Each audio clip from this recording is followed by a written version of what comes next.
Hi there, it's Tracy from Living in La Paradise. Today we are going to use our electric skillet to make hash browns. Now, living in an RV, don't have much room, and also living in a stick and mortar house, I did not have much luck with food processors and things like that. They just never work for me. I can never attach them right, get them to work once they were attached, then I had to clean it up, and of course, I don't have a dishwasher anymore. So, old school. Look at that beautiful thing. They still make these, actually. They do. And even my stepdaughter asked for one when she got married a few years back. So there's that. Anyway, so it's just going to take a little bit of work. Now, granted, if you can talk your husband into doing this, even better, right? Because my husband is usually the one in charge of breakfast, especially when we're truly camping, not just stationary full time. He does like to do breakfasts at least once a morning if we're going away for the weekend. So this is actually his recipe. I hope that I can do it justice.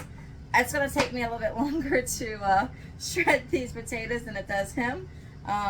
Maybe because he works out a lot more than I do, and he has more muscles than I do. So I'm going to keep on shredding these, and then I will come back and I will show you the results, and we'll go from there. See you in a bit. Okay, so instead of shredding the potato this way, about halfway through I started going this way, and it was so much better, but I don't know if I can actually do this with a whole potato starting out, so let's see. I'm not going to lie to you, I'm not liking this part of making the hash browns. Tony, I love you that you make the hash browns in our household. I hope that you continue to make them, and I will never try this recipe again. If anything, I will record him doing it. I even tried to go like this to see if it would go a little bit better, but it didn't. That didn't get better either, so maybe I'll shred down this a little bit more this way, and then I'll go the long ways.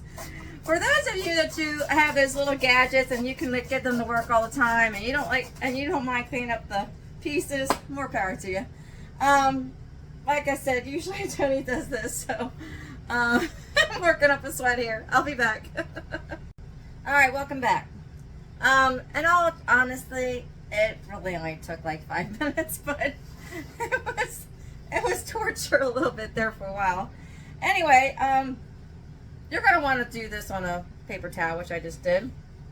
And just try to get most of the moisture out of it. I mean, could you still cook it with the moisture? Yeah, but I just don't think it'd be as crispy. So just pat that down.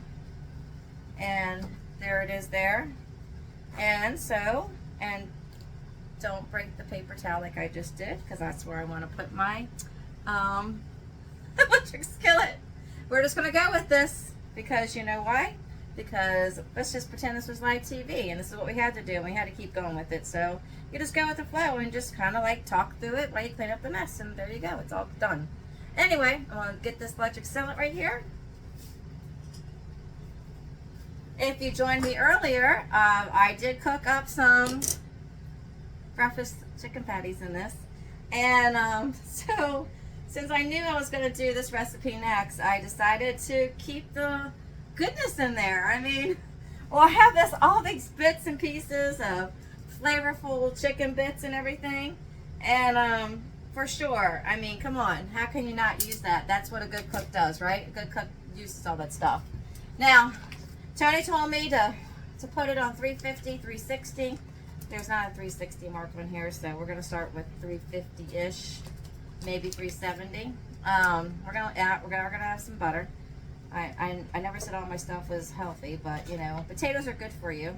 They even scan up good on the Yucca app because I guess it's a vegetable, but butter, maybe not so much. The other thing that we need some salt and pepper.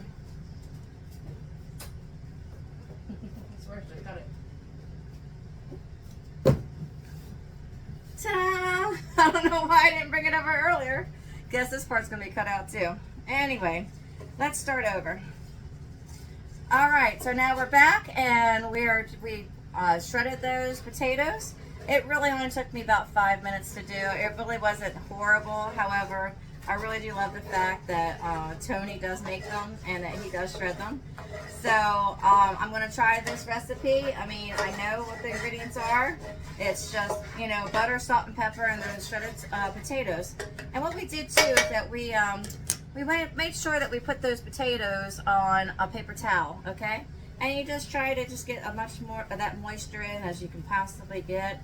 It just makes for a crispier potato. So just put those in there, and then we're going to salt, we're going to pepper them. We might add a little bit more butter. I mean, for the size of this skillet, I really did not add that much butter when you think about things. I mean, we still want our food to have flavor, right? So we're going to spread this out. I'm all about using my fingers until I don't have to, until I can't anymore. Just to kind of get a good layer. Another good reason like why we have this nice skillet. I mean, look at this is just 2 potatoes in here. I mean, and trust me, we usually eat a good amount of them too when we do cook them. So I'm just gonna sprinkle some salt. I'll probably have to go back and do some more. And what I'm gonna do first, before it cooks too much, is that I am gonna mix this around, and I'll probably taste a little bit of raw potato. I'm not a big fan of raw potato. Tony is. I know some other people are, but I'm just not a big fan. So for me to try that, it's kind of out of my comfort zone, but that's what you do when you're a cook, because you want to make sure that you're seasoning the food as you're cooking along, and you just want to develop those layers of flavor. Now, you know, what kind of layers of flavor can we really have, right, for potatoes, right? And but you can, because what I did, if you guys watched my other episode when I made the breakfast chicken patties, I saved the little bits and pieces in here from that dish, and it's just going to make this even more flavorful. So we got the butter down, we salt, we peppered it, we mixed it around, and now we're just trying to get it nice and flat, get through all the crevices, all the way to the end, because we want this to crisp up.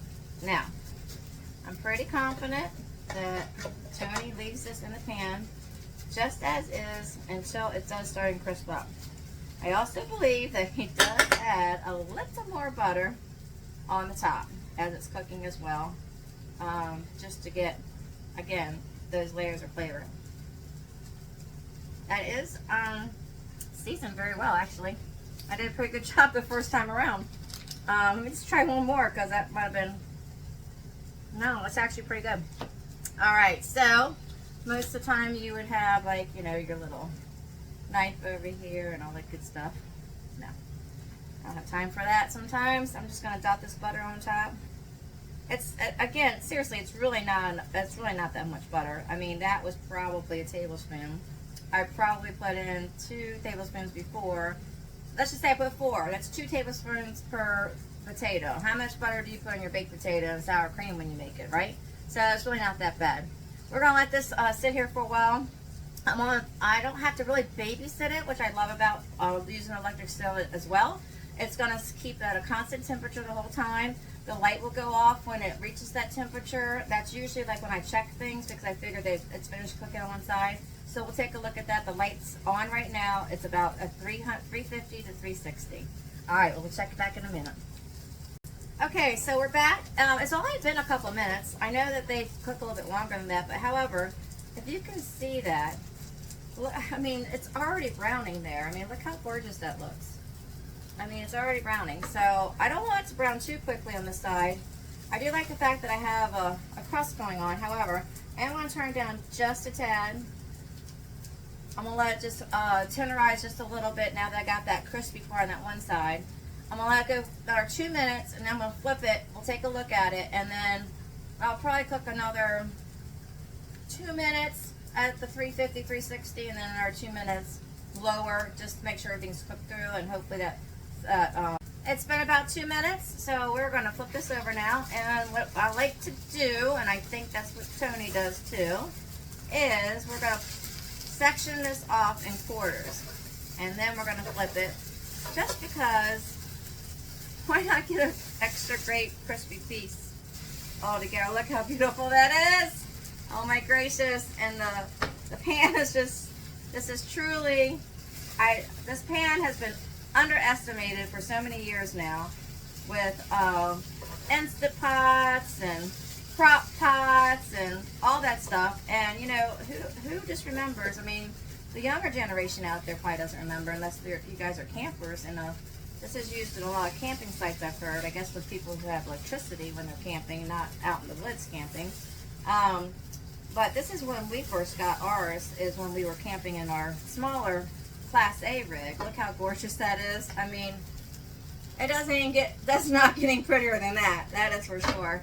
I am a type of person that I do like a little ketchup on my hash browns. I don't know, it's just something about that. I don't necessarily like ketchup on my eggs, any kind of eggs.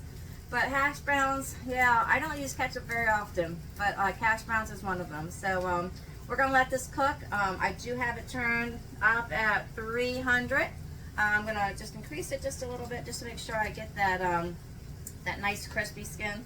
If you guys haven't seen this before, I mean, this is like the plug. So it's an electric skillet. It plugs in here, like I'm holding it. It's still cooking. I'm not worried about anything. Yes, people used to use this for fried chicken all the time.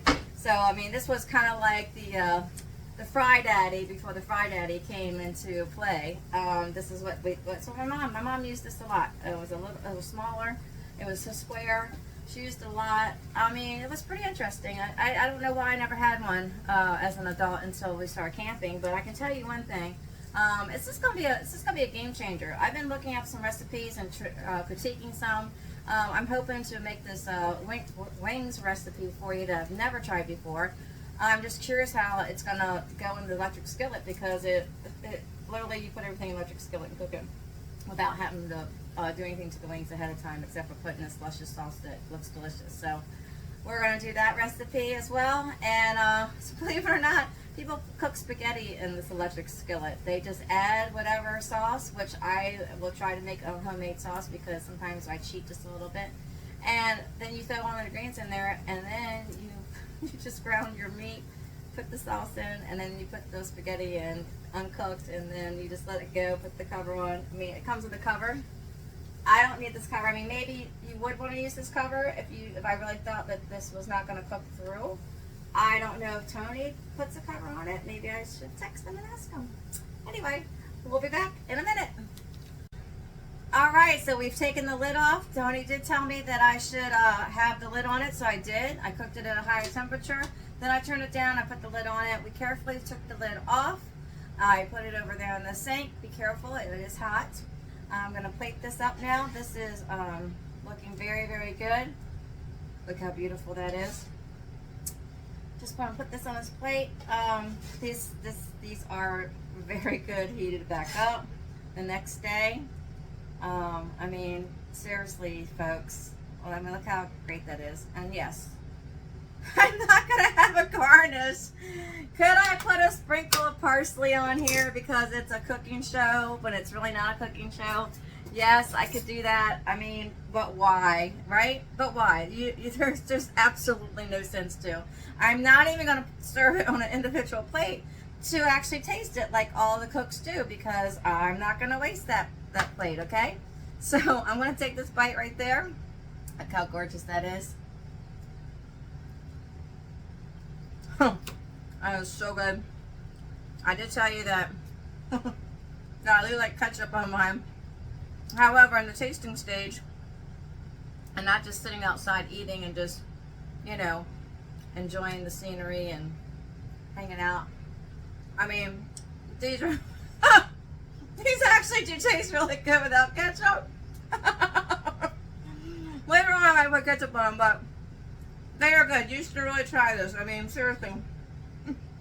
If you have one of these already, even the old style, and you haven't brought it out in a while, do yourself a favor. It's not just for pancakes or French toast. Let me tell you, these hash browns are amazing.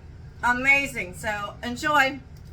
Catch you next time on Living in a Paradise.